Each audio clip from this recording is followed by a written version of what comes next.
안녕하세요. 중개업의 명당 이은영입니다. 오늘은 임대인이 법인일 때 계약갱신 요구 청구권에 대해서 알아보도록 하겠습니다.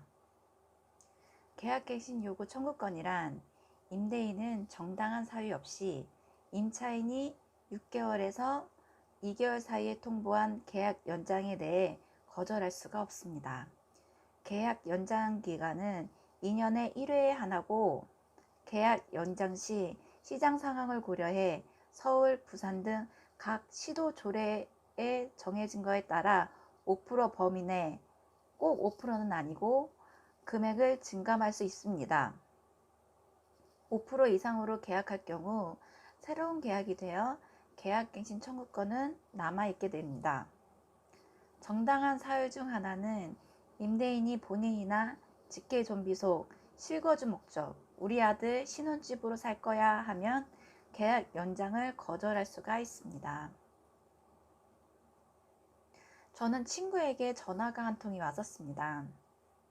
친구 A는 2018년 5월에 1억 9천으로 오피스텔 전세 계약을 했어요. 2년 동안 잘 지냈고 임대인과 2년에 재계약을 했습니다. 1년 후쯤인 임대인이 법인에게 매도를 하여 집주인이 달라졌답니다. 2023년 3월에 부동산에서 카톡이 하나 왔더랬습니다. 법인 대표, 새로운 임대인이 시장 상황에 맞게 시세대로 보증금을 올려달라고 한 것입니다. 친구는 화들짝 놀랐습니다. 시세대로라면 8천만 원을 올려달라는 것인데 은행에서 추가 자금을 조달하기도 어려운 상황이고 법인이라 서류 심사도 까다로워 기존 대출분이 해줄 수 없다는 말을 했다는 것입니다. 그때 저는 계약서를 확인 안 한 상태라 전 임대인과 계약갱신 요구 청구권을 행사해 2년을 연장한 줄 알았습니다. 하지만 재계약서를 쓴 것이었고 계약서 어디에서든 계약갱신 요구 청구권을 썼다는 말이 없었습니다. 다행히 한 번 청구권이 살아 있었던 것입니다. 그래서 계약갱신 요구 청구권을 쓰면 5% 범위 내로 올리는 거 아니냐고 부동산에다가 카톡을 보내라고 했습니다.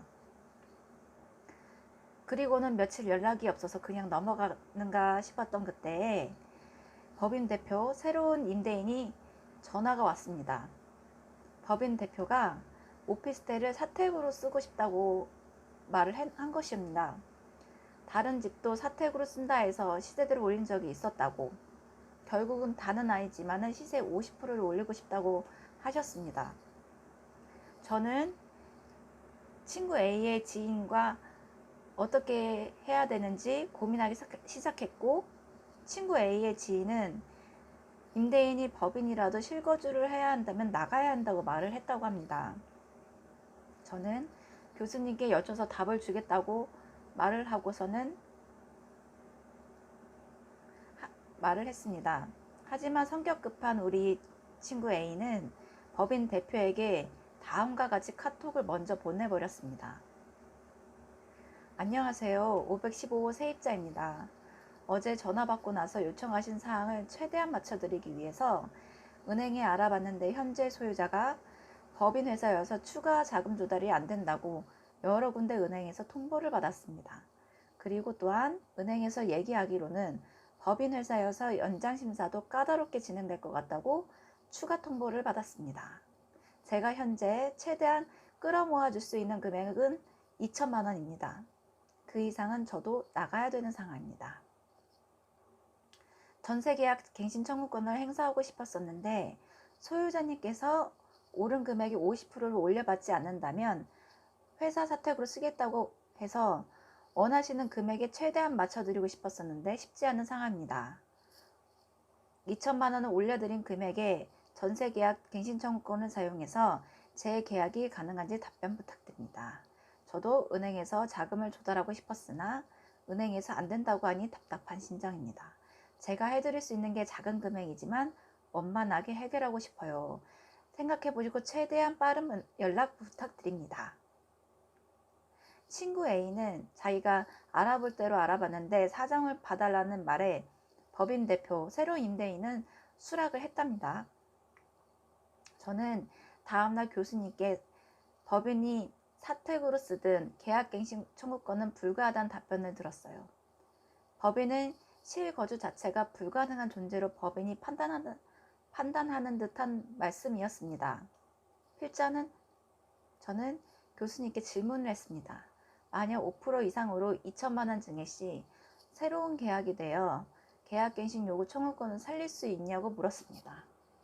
교수님은 갱신 청구권을 쓴 것으로 보지만은 5% 초과분은 반환 청구가 가능하다는 답변이었습니다.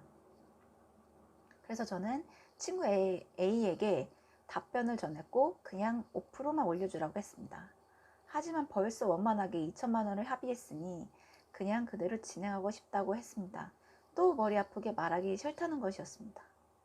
며칠 후 재계약서를 보여줬는데 5% 이상 합의한 거에 이의를 제기하지 않는다는 확약서까지 받아왔답니다.